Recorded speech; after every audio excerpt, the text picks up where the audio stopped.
tayo. Tingnan natin kung makapiret pa tayo dyan.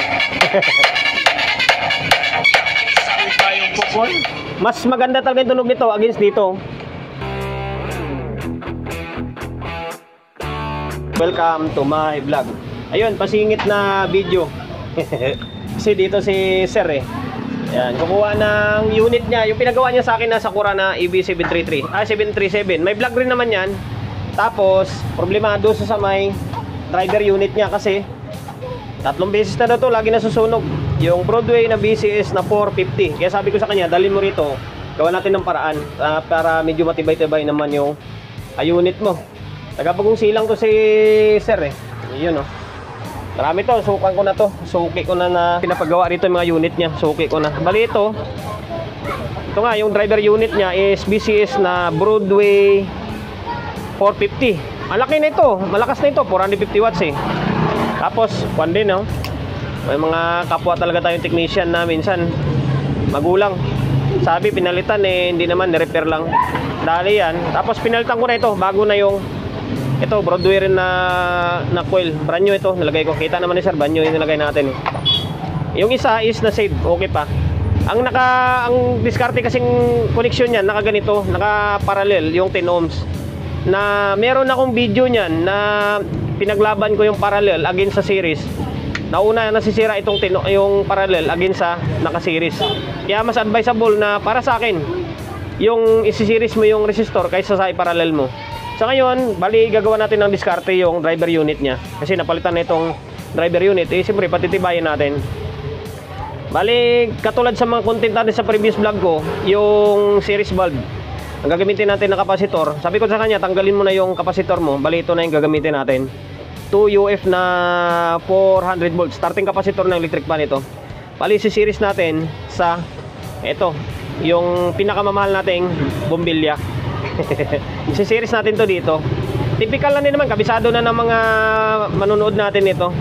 Si-series natin, tapos hindi na tayo gagamit ng 10 ohms na resistor. Hindi na, kasi malaki naman ito Nag-a-advise lang ako na gumamit ng 10 ohms kapag mga 350 pababa. Pero pag mga itong 450 na, medyo malaki-laki na, bulb na lang yung gagamitin natin. So ngayon, kasi mabilis ang vlog lang ito, wawiring ko lang ito, testing natin kasi way pa na bagong silang si Sir kasi dadalhin niya yung 737 niya.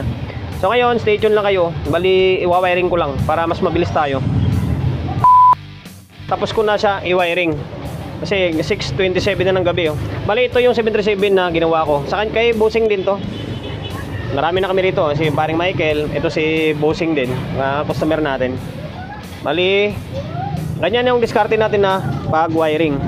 Kaya nagkaganito, nilagyan ko siya ng extension kasi sabi ko kay Sir, may tornilyo na lang niya ito doon sa may box niya para hindi siya magalaw-galaw, mas okay, tornilyo na lang.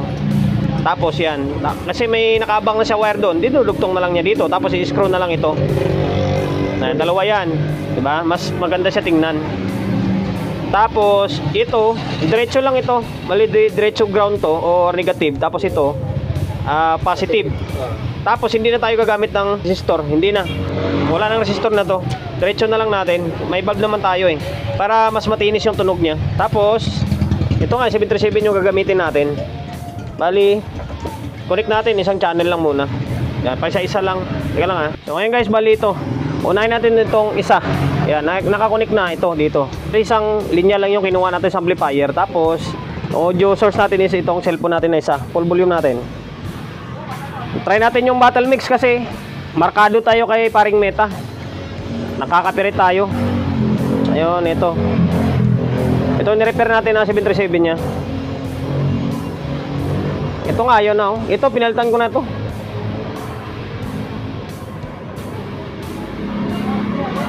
Nabahala lang minsan yung motor na may ikot-ikot na yun. Ngayon, saan na ba ako? Nalilito ako, nagmamadali kasi tayo. Try natin ibidi.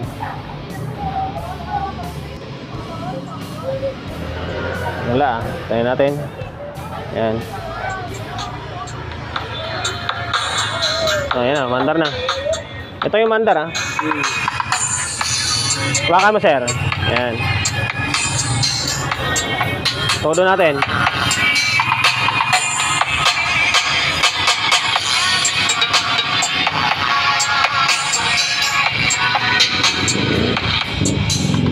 Mas mabuhawan, mabingi ako.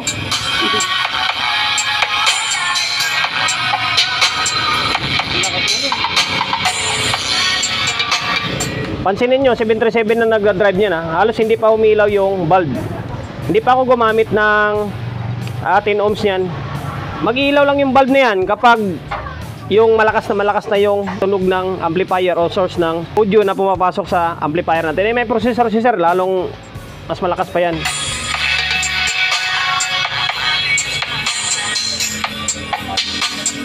Kita tayo nga.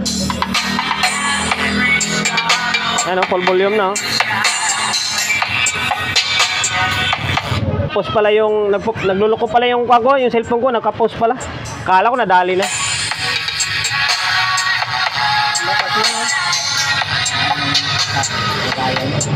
Ayun, testing natin yung isa para mabilisan na. Ito hindi umiilaw kasi naka-full volume na eh. Hindi pa rin kayang pailawin. Oh, malakas to. Malakas yung 450 mo eh. Kaya kailangan, kahit wala ng resistor yan, kayang-kaya. Ngayon, ipagpalitin lang namin yung driver unit. Ito naman yung gagamitin natin. Ito yung natin eh. Pinalitan. Ito yung tanda ko. Tagos yung butas. Ito yung stock niya. Oh, na-repair na rin to?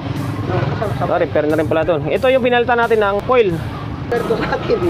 So ngayon, bali ito yung nilipat ko na. Ayan. Ito yung pinalitan natin ng coil. Tapos meron kami napapansin. Yung itong pina-repair ni sir kanina, parang husky yung tunog niya. Medyo may garalgal ng konti. Tingin ko hindi pinalitan ng bagong coil ito. Repair yan. Ito yung brand new natin. Brand new na coil. Mas matinis yung tunog nito. Malinaw eh. Oo.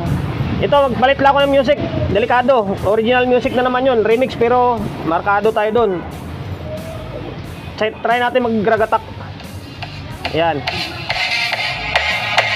Ayan ang layo oh. Walang husky. Malakas tumukol. Oo. Saka malinis yung... Hindi sa...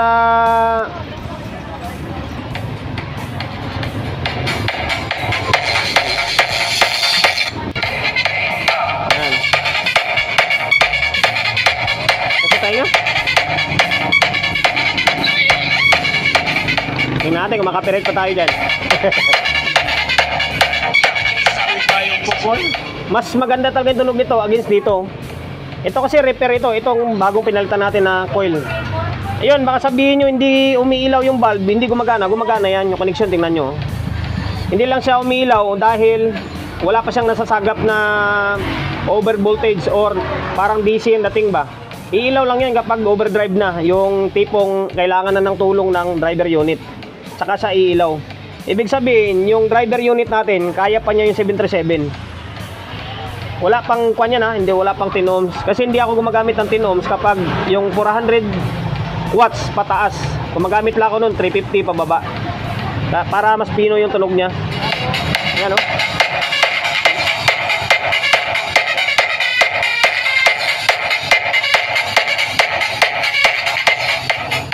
Kamalbas ba yan dito na kasama? Oo, nakakuha yan. Ha? May base yan. Meron yan. Kaya pukol na pukol eh. Kasi hindi ko in-adjust yan. May base yan. Mas maganda talaga tunog nito against dito. Layo. So yun lang guys, hanggang dito na lang yung walang kwentang vlog natin. Sa mga nag-aantay na umilaw yung bulb, pasensya na kayo, hindi umilaw eh. Abangan nyo na lang. Kung mayroon tayong maiko-content na, may sa 733, ito, sa 733, umilaw ito eh. Umilaw yung bulb ko, gamit naman yung 600 watts na driver unit ko. Yun lang, hanggang dito na lang yung walang kwentang vlog natin. Kahit papaano, may ideya kayong naipupulot. Sa mga gustong gayahin, ayun lang, simple lang naman eh. Nakikita nyo naman kung paano ko siya ginawa. Kung hindi nyo man masusundan, sa mga vlog ko, tingnan nyo na lang. Napakasimple lang, ito. Wala nang resistor ito. Yan guys, promotion bago tayo magtapos. Siyempre, shop natin, always on the go na, 24/7. Sa mga gustong magpapagawa o magpapa-repair along sa Oyo, Quezon City, number 41, Don Julio, Gregorio Street, sa Oyo Road, sa Oyo, Quezon City. Social media pages natin, kung hindi pa nakapag-follow, paki-follow, hindi siyempre paki-share ng mga walang kwentang video natin sa my Facebook, YouTube channel. Kung hindi pa nakapag-subscribe, paki-subscribe, like, share, and siyempre pakita ang bell button sa gilid para updated tayo sa mga video na i-upload ko. Ingat, God bless, and then peace atin lahat.